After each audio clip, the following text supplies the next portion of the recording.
Klik link di deskripsi untuk pre-order ya.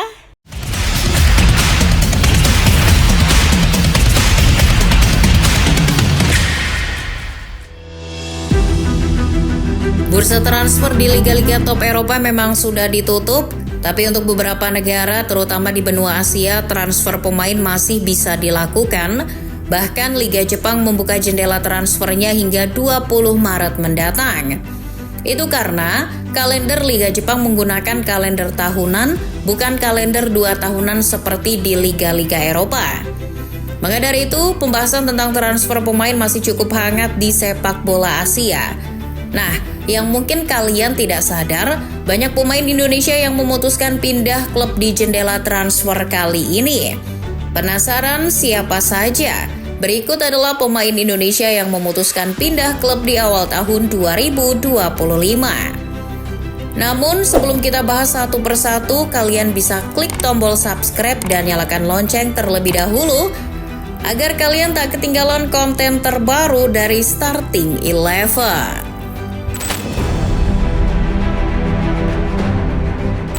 Kita akan bahas dari posisi penjaga gawang terlebih dahulu. Ada Cyrus Margono yang baru pindah dari klub Yunani, Panathinaikos ke klub Kosovo, KF Dukakjini. Kepindahan ini terjadi dengan status free transfer. Pemain yang 100% sah untuk membela timnas Indonesia itu berstatus tanpa klub sejak kontraknya bersama Panathinaikos B berakhir pada Juli 2024. Margono menandatangani kontrak jangka pendek berdurasi 6 bulan. Bergabungnya ke KF Dukakjini menjadi peluang besar bagi Margono untuk mendapatkan menit bermain reguler. Pekan lalu, Margono sudah menjalani debut melawan FC Balkani. Meski pada akhirnya klub Margono kalah 1-0, ia berhasil mencatatkan rekor apik di Liga Kosovo. Dalam laga tersebut, kiper berusia 23 tahun itu melakukan 11 penyelamatan.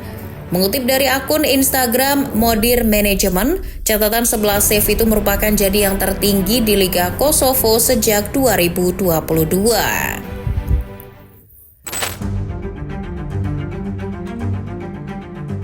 Pemain selanjutnya adalah Sandy Walsh. Pemain yang berposisi sebagai bek kanan ini pindah dari Kevin McClellan ke klub kasta tertinggi Liga Jepang Yokohama F. Marinos. Menurut situs Transfermarkt, tidak dijelaskan berapa nilai transfer yang dibayarkan Yokohama ke McClellan. Yang pasti, Sandy menandatangani kontrak berdurasi 2,5 tahun di Jepang. Sandy menerima tawaran Yokohama karena ingin mendapat menit bermain yang lebih baik. Perlu diketahui, Sandy sudah mulai tergeser di McClellan, itu karena skema permainan yang berubah di bawah asuhan sang pelatih, Besnik Hasi. Sandy menjelaskan Liga Jepang akan jadi tantangan baru. Namun pindah ke Asia memang sudah direncanakannya sejak jauh-jauh hari. Menariknya, memilih pindah ke Yokohama F. Marinos bukan perkara mudah bagi Sandy. Banyak yang harus dipertimbangkan, terutama soal adaptasi, bahasa, dan kultur. Sebab sebagian besar karirnya sudah dihabiskan di Belgia. Namun, Sandy akhirnya yakin dan siap menghadapi segala tantangan di tempat baru. Sandy berpeluang menjalani debutnya dalam pekan pertama J-League 2025 kontra Albirex Niigata pertengahan Februari mendatang.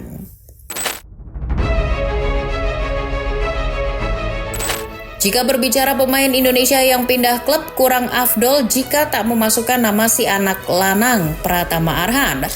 Ex-PSIS Semarang itu juga baru berganti klub di awal tahun 2025. Dari klub Korea Selatan Suwon FC, Arhan kini bermain untuk klub Thailand Bangkok United. Arhan bergabung Bangkok dengan status bebas transfer usai kontraknya tidak diperpanjang Suwon. Di Thailand, Arhan menandatangani kontrak berdurasi 3,5 tahun. Itu akan membuatnya berseragam Bangkok United hingga Juni 2028. Mungkin ini jadi sebuah penurunan kasta, tapi tak ada salahnya turun ke Thailand demi menit bermain yang cukup. Sejauh ini Arhan sudah mengemas 6 pertandingan bersama Bangkok. Meski begitu, Arhan baru sekali bermain penuh selama 90 menit. Itu terjadi di laga melawan Rayong FC pekan lalu. Laga berakhir dengan skor 2-2 dan Arhan mencetak 1 assist di laga tersebut.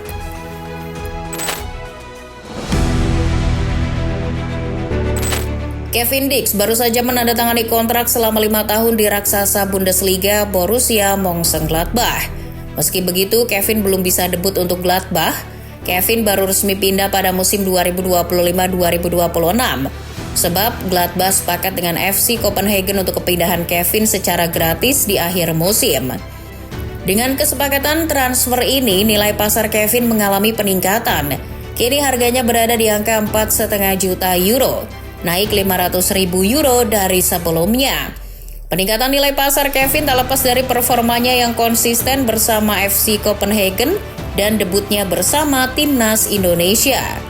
Kepindahan Kevin ke Gladbach juga jadi sejarah baru bagi sepak bola Indonesia.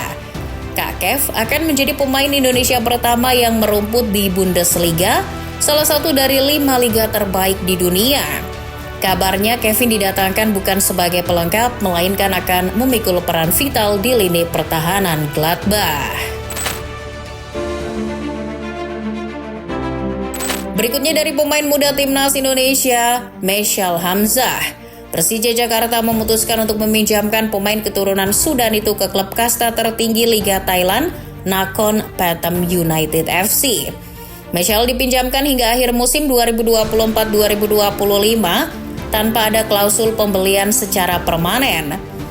Mesyal diharapkan bisa menambah kekuatan di lini pertahanan klub berjuluk The King Tigers itu. Pada musim ini, Nakhon Pathom masih berkutat di zona degradasi Thai League 1 2024-2025. Saat narasi ini ditulis, Nakhon Pathom masih berada di posisi ke-15 dengan 17 poin. Nakhon Pathom United memang lumayan rapuh dari sisi pertahanan dengan sudah kemasukan sebanyak 39 kali.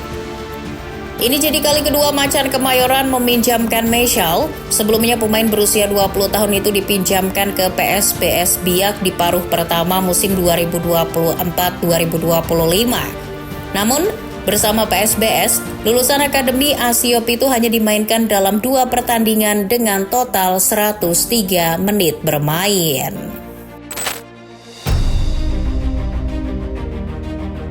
Pemain yang baru saja mengantongi status WNI, Ole Romani juga punya klub baru di awal tahun 2025 ini. Pemain berusia 24 tahun itu pindah dari FC Utrecht ke klub divisi kedua Inggris, Oxford United. Kabarnya Oxford menebus Ole dengan mahar 2 juta euro dari klub Belanda tersebut. Di Inggris, Ole diikat dengan kontrak berdurasi 3,5 tahun.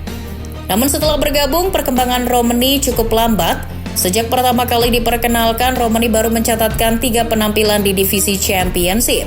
Durasi bermainnya pun cuma sedikit, 11 menit lawan Stoke City dan Bristol City, lalu hanya 3 menit saat bertandang ke markas Burnley pekan lalu. Harapannya setelah mengantongi status WNI, Ole Romani jadi lebih termotivasi untuk meningkatkan mutu permainannya di Inggris. Meski Oxford dimiliki oleh Erick Thohir dan Anindya Bakri, Romani tampaknya harus tetap mencari cara sendiri untuk menarik perhatian sang pelatih Gary Rowett.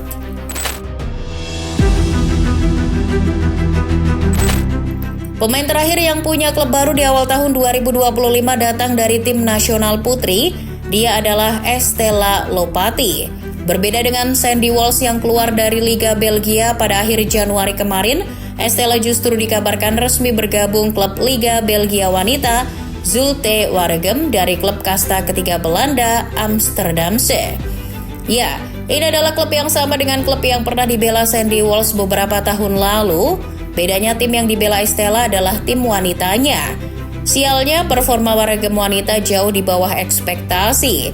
Klub yang berbasis di kota Zulte itu saat ini menduduki posisi buncit dengan torehan 3 poin dari 16 pertandingan sepanjang musim 2024-2025. Meski begitu, ini tetap jadi langkah besar dalam karir Estella. Sebagai bonus, ada Emil Audero Mulyadi. Como FC memutuskan untuk meminjamkannya ke klub Serie B Palermo pada Januari kemarin. Meski belum mengantongi status WNI, Emil kabarnya masih masuk radar PSSI untuk dinaturalisasi dalam waktu dekat. Maka dari itu, berita tentangnya tak bisa dilewatkan begitu saja. Bahkan, darah Indonesia yang mengalir di diri Emil jadi sorotan Palermo. Klub yang dimiliki oleh City Football Group itu turut mengunggah foto Emil dengan nuansa Nusantara. Kiper kelahiran Mataram, Nusa Tenggara Barat itu disebut sebagai pesepak bola Indonesia pertama yang bermain untuk Palermo dalam 125 tahun sejarah klub.